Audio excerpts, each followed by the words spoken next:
Dans ce tutoriel, découvrez le fonctionnement des gammes Xerox Altalink et Versalink et apprenez à en utiliser toutes les ressources pour vous faciliter la tâche au quotidien.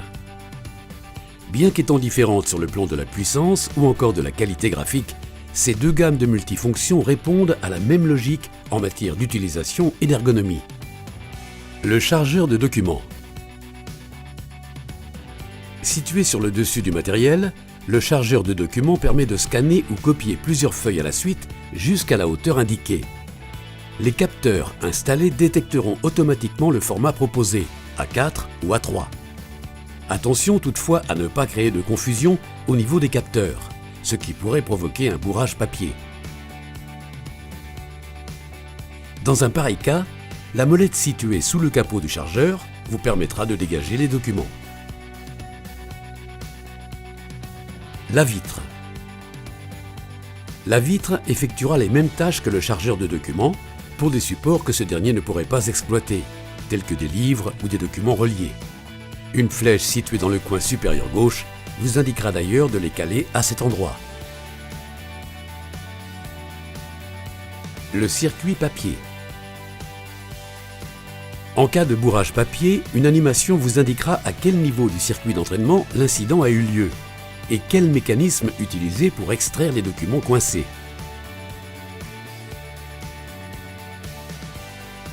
À l'instar de la molette située dans le chargeur de documents, toutes les pièces ayant trait au circuit papier sont vertes.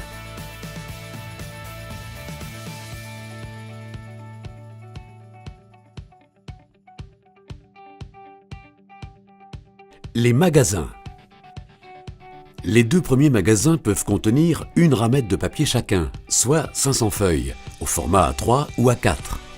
Le format inséré est détectable automatiquement grâce à l'ajustement réalisé par les réglettes.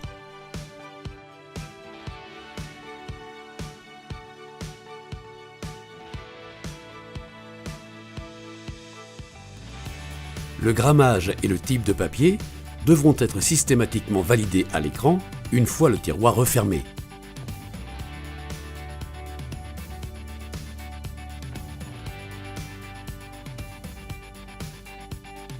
Les magasins 3 et 4 peuvent, selon la configuration de votre matériel, se présenter à l'identique des magasins 1 et 2 ou en deux magasins A4 pouvant accueillir des supports en grande capacité.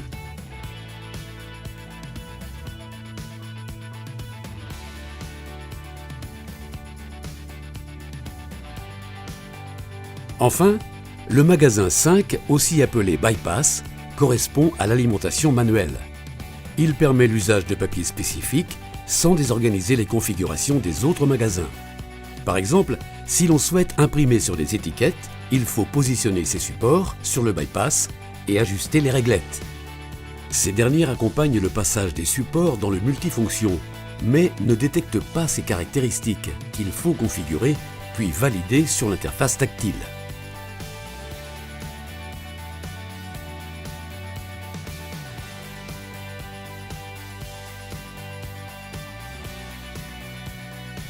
Sortie papier.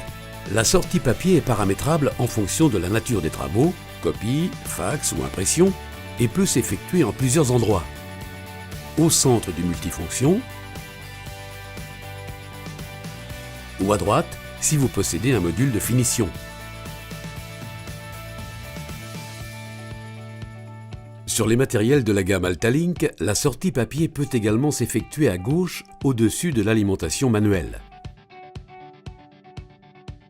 Sur les matériels de la gamme Versalink, la sortie papier centrale dispose d'une sortie inférieure et supérieure permettant de gagner en place. Tableau de bord. À droite de l'écran se situent deux boutons de navigation. Le premier bouton permet d'allumer et de couper le multifonction. Le second, représentant une maison, correspond au bouton d'accueil et renvoie aux différentes applications disponibles. Des icônes simples à utiliser rappellent les fonctionnalités grâce à un écran tactile de type tablette.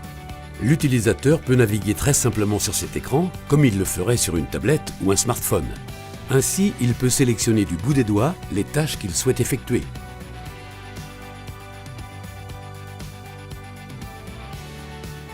L'application Travaux permet à l'utilisateur de consulter l'état des travaux, qu'ils soient en cours ou terminés.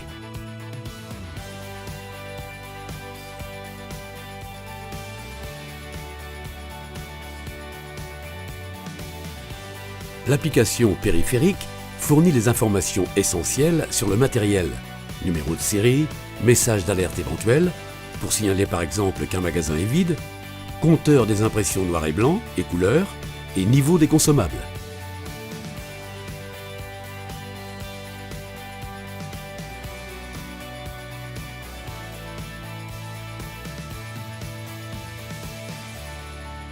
Cliquer sur « Réinitialiser » permet, après chaque action, copie, scan, de ne pas gêner l'utilisateur suivant en réactivant les paramètres par défaut de l'ensemble des applications.